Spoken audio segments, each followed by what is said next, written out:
So you've applied for a mortgage and now you're shopping for homes. Here are a few key things to keep in mind to avoid any issues in escrow.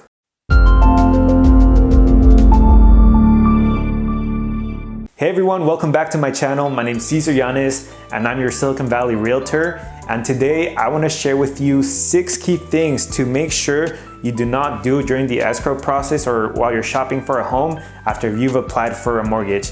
And the reason you don't want to do these things is because it may cause some problems during escrow when you get into contract for a home. So make sure to pay attention. Let's go through them. All right, so the number one thing you want to avoid is you want to avoid making any large cash deposits into your bank account. Now, the main reason this is an issue is because your lender has to source where the money came from. The bank lending you the money to buy the property wants to know where that money came from. And unfortunately, cash is not very traceable, meaning it's very hard to have documentation where it came from. So if you're thinking about making a large cash deposits during your escrow process or while you're shopping for a home, make sure if you have to deposit it, make sure to talk to your loan officer first and see if there's some proper documentation that we can go about it, but avoid doing it in general because you don't want to have any problems in escrow and jeopardize your loan. The second thing you want to avoid is you do not want to make any large purchases like a car or new furniture for your new home.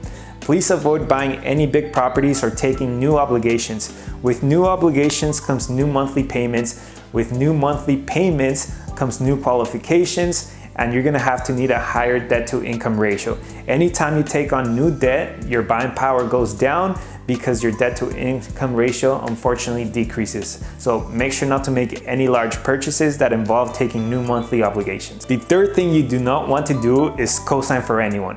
When you co-sign for someone, you have a new obligation. And when you have a new obligation comes again a higher debt to income ratio.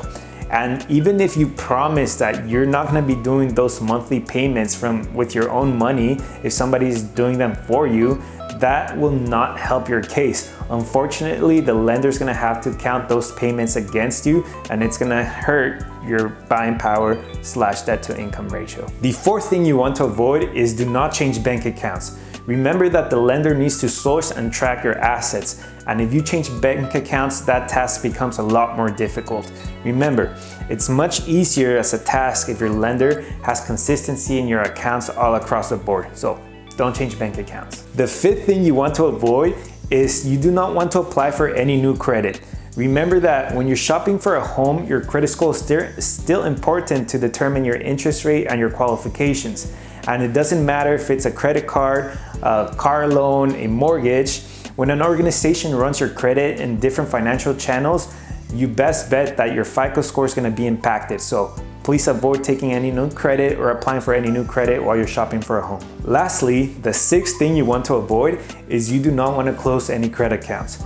Many buyers believe that 1, you'll be less risky, and 2, you'll be able to qualify easier if you close credit accounts, and that is not true.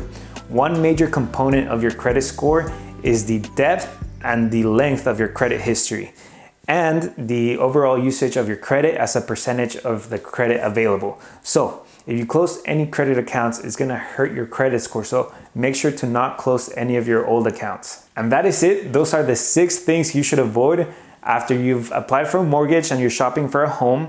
Please make sure not to do any of these. You do not want to cause any problems during your escrow process after you've fought hard and worked really hard to get your offer accepted. So please let me know if you have any questions. And as always, thank you so much for watching. I'll see you next time. Peace.